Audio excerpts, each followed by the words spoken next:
All right, do this with me right now. Don't overthink it. Stand up. Here's the switch. First beat, mindset. Get your head in the game. Tell yourself, I'm about to move. Second beat, ready. Feel your body. Weight in your feet. You're locked in. Third beat, go. Move. 10 squats. 1, 2, 3. Keep counting. 8, 9, 10. Done. That's it. That's your inner coach speaking, not some bully voice in your head. A real coach just gives you the next rep. Hi, I'm Will Dieck, college professor, longtime martial artist, and today we're talking about starting when you don't feel like it. Here's what I see. Most people wait for motivation to show up. They sit around waiting for that feeling to arrive like it's a guest they've invited to their birthday party. And champions don't do that. Top performers use a switch, a protocol, a cue that tells their nervous system to move first, feel that motivation later.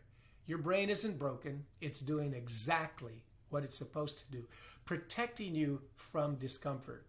Here's the neuroscience. Neuroanchoring is repetition-based conditioning. A cue becomes automatic. Your brain stops debating and just responds. That's not motivation firing up. That's neural pathways getting wired. The problem is that protection is killing your progress. You're stuck in a loop where your nervous system learned low energy equals stay put. Low motivation days are where the real separation happens. That's where you find out who you actually are. Someone who can rewire that pattern in real time. I'm going to teach you a 3-beat anchor that trains your nervous system to bypass all that negotiation. See, your brain wants to talk you out of it. This switch cuts through all the noise. Here's why this works. Anchoring is conditioning. You're training your brain the same way you train a dog. A cue becomes automatic. Your brain stops debating. It just responds. That's the power of repetition. Do this protocol before your next workout and your nervous system starts recognizing the pattern. Mindset, ready, go. Becomes like you're flipping a light switch. But here's where the science gets practical. Your nervous system is constantly reading signals. When you're unmotivated, that's not laziness, that's activation. Your body's in fight mode, but you're mislabeling it as dread.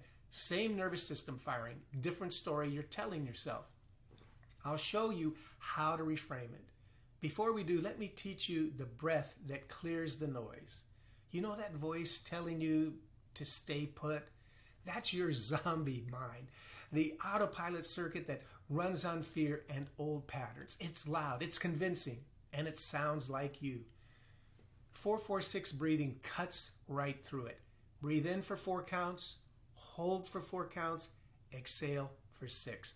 That long exhale hits your vagus nerve, your biological brake pedal. It signals your system to calm down, and it quiets the zombie mind chatter just enough for the real you to get a word in. Try it right now. 4 in, hold 4, 6 out. Feel that shift? That's your reset button. That's the nervous system getting different instructions. Here's something I learned teaching martial arts. Kids, right before sparring on a match, they say, I'm scared. And I ask them, are you excited when you go to the park? And they say, yes. Same body, same heart rate, totally different label. You're not scared, you're activated. Your body's ready to work. Then I tell them, think of sparring like going to the park. Same nervous system firing, different story. You just need to flip that script. Now, close your eyes. Recall a workout where you finished and felt genuinely proud of what you did. Make that memory bigger, brighter. Pull it in closer. Find that feeling in your chest, your belly, your legs. That's the signature. Turn it up 1 notch. Hold it. Open your eyes. Do the switch again. Mindset. Ready. Go. 5 more squats. Count them out. 1, 2, 3, 4, 5. Feel how different that is? Your state shifted before your motivation did. Your nervous system just got proof that it works. Now, here's where most people mess up. They think the switch alone is enough. It's not. The difference between the inner critic and the inner coach is this. The critic tells you why you can't. The coach gives you the next rep.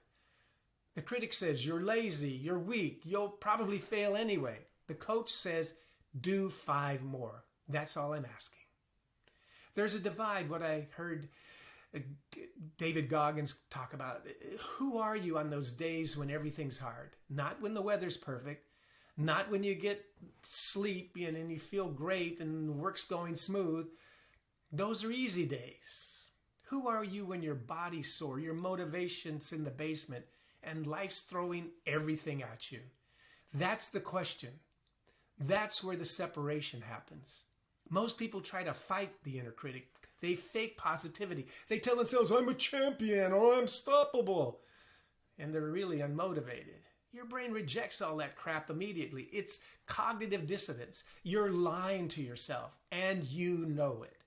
That voice doesn't land. But here's what works. A testable promise. I'm going to do 5 squats right now. That's honest. That's achievable. Your brain can verify it in the next 30 seconds. When you do those 5 squats, you've just told the truth. And your nervous system, it registers at that. You're trustworthy. Your inner coach builds belief through small wins, not through motivation. The inner coach satisfies 3 things your brain really craves. First, relatedness. The coach knows you. It understands where you actually are, not where you think you should be. Second, competence. Every time you do the rep, you're proving you can do it. You're building evidence. Third, autonomy. Your coach doesn't force you. It gives you a choice. Do the next rep. It's up to you. That's real freedom. I see this on the training floor all the time. So many people start martial arts wanting a black belt. But so few actually get there. Not because they're weak, but because they don't have an internal voice pushing back when the training gets hard. They only hear the critic. This is too hard. Quit! But the ones who build an internal framework, the voice that says, 1 more rep, you can do this, they're the ones that make it to black belt. That's the difference. The accountability mirror principle is real. You stand there and you're honest. Not harsh, honest. I didn't work out yesterday. When you ask yourself, what am I going to do today to change what I see? Not beating yourself up, not making excuses, just action. The inner coach uses that mirror. The inner critic uses it as a weapon. Low motivation days aren't about willpower. They're about pattern training, cue, routine, reward. You hit the switch, you move. Your nervous system gets the signal that you're someone who moves even when it's hard. That's not motivation. That's identity. That's who you are now. Here's your challenge. Use the start switch before your next workout, no matter how small. Mindset. Ready, go. Then do 1 rep. Any movement counts. A walk, 10 squats, 1 push-up. Then notice what happens. Your state shifts before your motivation does. That's not magic. That's biology. One more thing. You can run my free course on my channel called Your Path to Personal Transformation if you want the full black belt mindset step by step. And subscribe for more brain-boosting hacks that take minutes but change everything. Until the next time, this is Will Dieck wishing you only success. And remember, your inner coach doesn't ask if you feel like it. It just gives you the next rep. Let your inner coach guide you on your way to transformation.